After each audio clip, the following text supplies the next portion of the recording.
Hey, what's up everybody? Video 44 coming at you another video. All right, so I gotta hold the phone awkwardly because I have my ice water attached to it, because if not, it's gonna overheat in this heat, and that's exactly what just happened right now. So hopefully this does the trick. I only got 25% left, so if it cuts off before the video's done, that's what's going on. But I wanted to make the video I told you guys I was gonna make, which was me talking about some of the things that I'd seen in the highlights of the preseason early on. It's only been a couple of games, 2 games for most teams, so this is small sample size, but I will say this. There have been some teams that stood out, and the one that I wanted to talk to about first was the Chicago Bulls. And the Chicago Bulls essentially showed me that they have a lot better stuff to the eye test than they do on paper.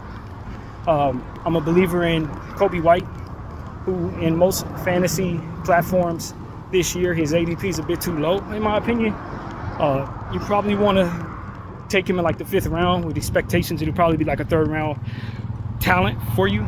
Could be a season, a winner, a championship winner for you in terms of your fantasy club if he has the type of year that I expect he will with the ADP that he has. So I tried to get him as much as I could in all the platforms I drafted, and that could be subject to change. They could adjust the ADP, but as long as I've been drafting, rarely have I seen value like that. So I think he's going to be really good. He barely missed in the preseason and in the game that I watched, rather. And I just think he's going to be fantastic this year from behind the arc. And with guys like Modest Zealous in place now, Patrick Williams a year older, Ayo Dosunmu in place. Of course, what are you talking about? The guy, what's his name? Zach LaVine, healthy for change. You just see the makings of them having a pretty solid set of players from which to work with, and if they go 9-10 deep, they got a pretty good team. Vucevic is still in place, you know what I mean? So I like what I saw. I don't think that they're going to be a very good team this year, but I think it's going to be because they likely want a high draft pick and will look to tank.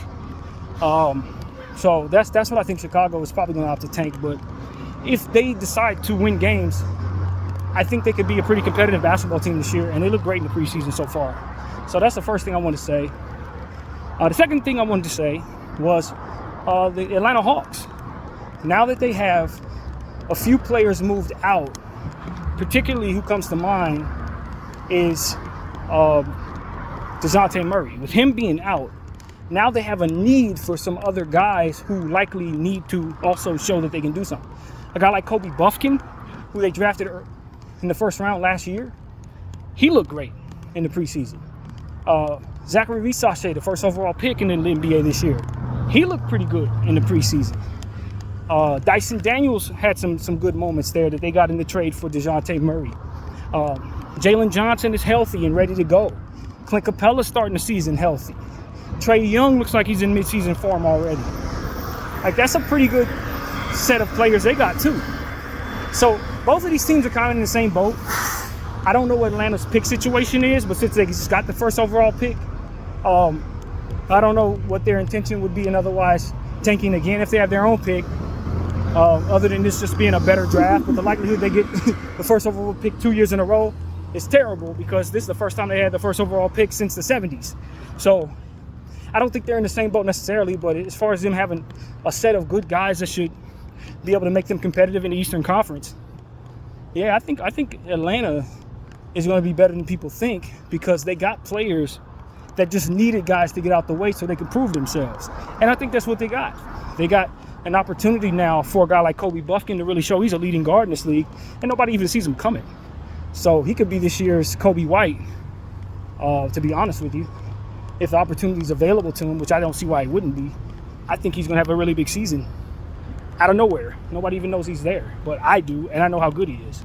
So that's one thing. I think the Atlanta Hawks are a team we should pay attention to as it pertains to having talent come out of nowhere, just like Jalen Johnson did last year, and really provide themselves a sense of some pride down there. You go next to Trae Young and Jalen Johnson, they got some prideful players down there that should help them a lot. So I like that for them. Another team that stood out for me in the preseason was the Charlotte Hornets. Less surprising, to be honest with you, because as I told you guys, I really like a lot of what Charlotte has. But I can tell you who stood out in the preseason that I didn't expect to play well this soon is Tejan Salone. He looked pretty good. And he's a bigger forward than I thought. He is much bigger than I thought. I thought he was, 6'7", 6'8". Probably could get away with playing him at the power forward. This dude looked like he about 6'10". And he shoots the three ball very well. And he seems to be slotting in really nicely next to the other guys that they have. Tre Mann looked fantastic for them yesterday. He looks like he's ready to take a step forward in his career. Miles Bridges is down there looking like himself. I think, to be honest with you, Miles Bridges look a little out of shape to me. I don't know if that's just natural aging. Maybe Father Time is hitting him sooner than most. I don't think he should be facing Father Time. Maybe it's just preseason and you should just look at it that way. But he didn't look like his same athletic self to me. And I think that kind of takes away from a little of what you would expect if he can't be that guy that can fly all over the place. So I think his conditioning could improve. I think that. It just, on the eye test, it looks like his conditioning could be better. LaMelo Ball looks like he's in mid-season form. I don't know, man. LaMelo Ball, I'm never really surprised at him playing well, to be honest with you.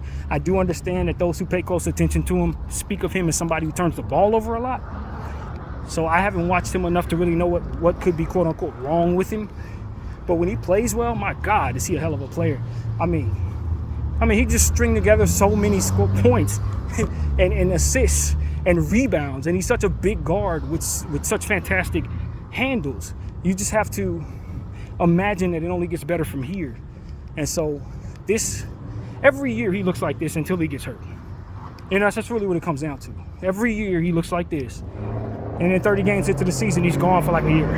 For the rest of the year with an ankle or something. It's a pattern. So I have no reason to believe we're going to break that pattern. But I hope we do, because he's a hell of a talent and really fun to watch. And the Charlotte Hornets should, at this point, start to have winning aspirations. I think you look at Brandon Miller. He looks fantastic at all times to me. I ain't never seen Brandon Miller play poorly, to be completely honest with you. Not to my eyesight. He's just a stud of a wing who has some size to him as well.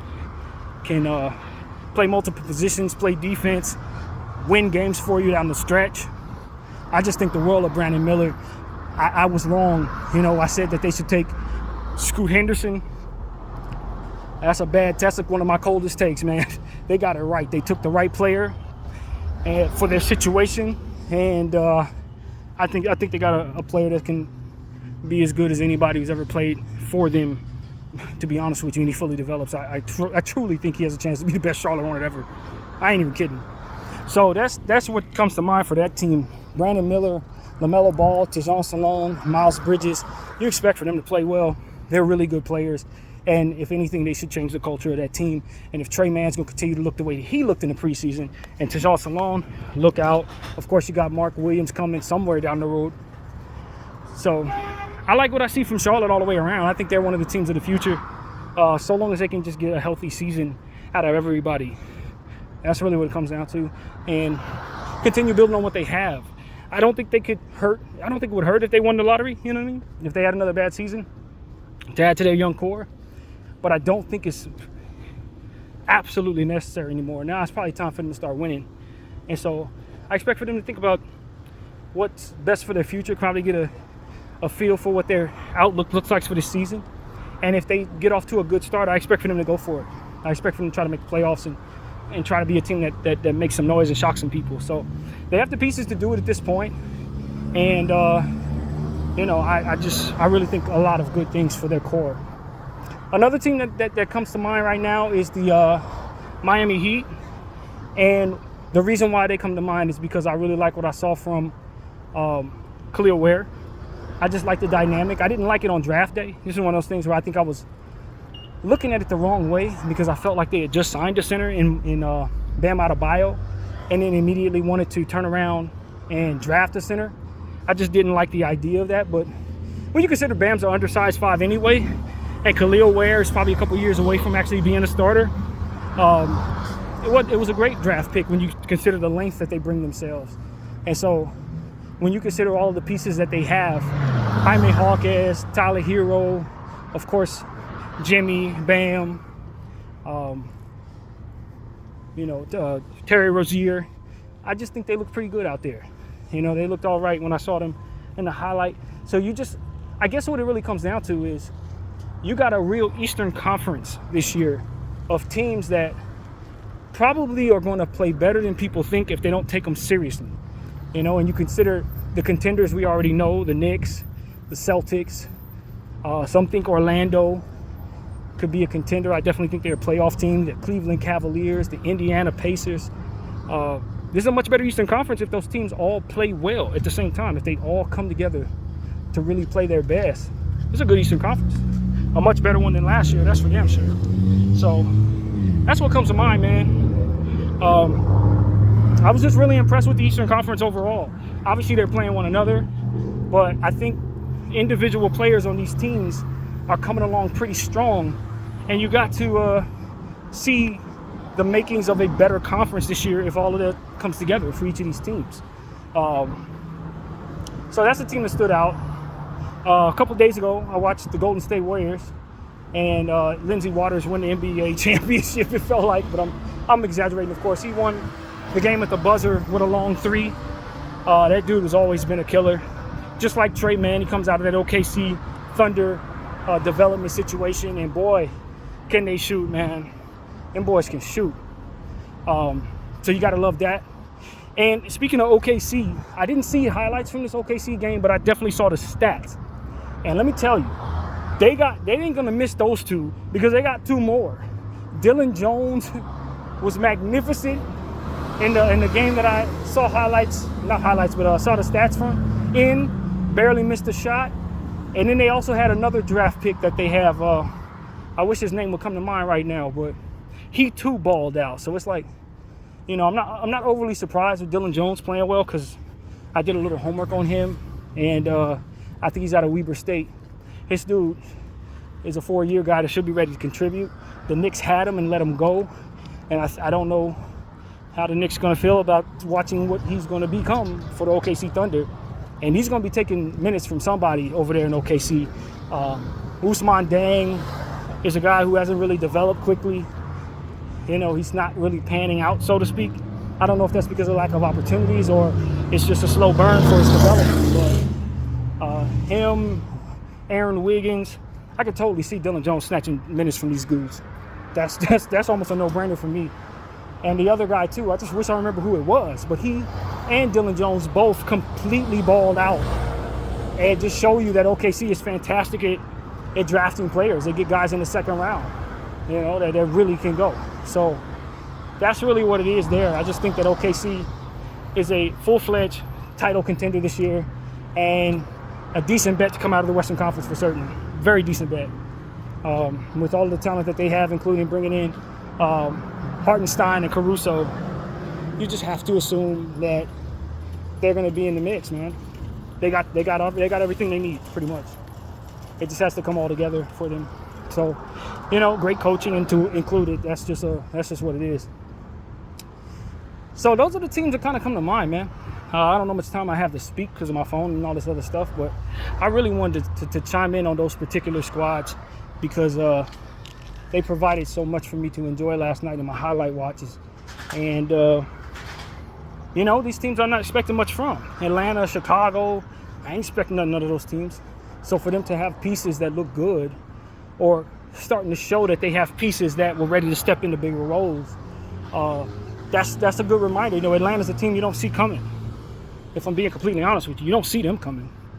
But the reality is if Kobe Buffkin steps into who he's supposed to be, Jalen Johnson has a good season healthy, Trae Young has a season that you would expect out of him, all superstar player like he is. And then Reece Shea is like legit. For it looks like he really is going to be. Look out, man. Oh, and another thing I saw in the highlights that stood out to me, as my phone tells me I only have 15%, is Alex Sarr hitting shots. He had a terrible summer league, we know that. But out the gate, he looked pretty good for the Washington Wizards. So I thought that was noteworthy given the fact that everyone's so down on him. Let us not forget that he was supposed to be the first overall pick in this draft for a lot of GMs. And so that's what I wanted to say. There's more to say, but my phone's going to die very soon, and I really do want to wipe my head. So that's pretty much what I got. I just wanted to give y'all a quick video summarizing some of the stuff that I've seen from the Summer League highlights, and there's plenty more preseason, highlights, and there's plenty more to see. So we'll get more of those highlights in. We'll watch as much of these games as we can stomach as a Laker fan, and I'll report back to you if anything stands out. My name is BDO44. I thank y'all for watching. I'm out.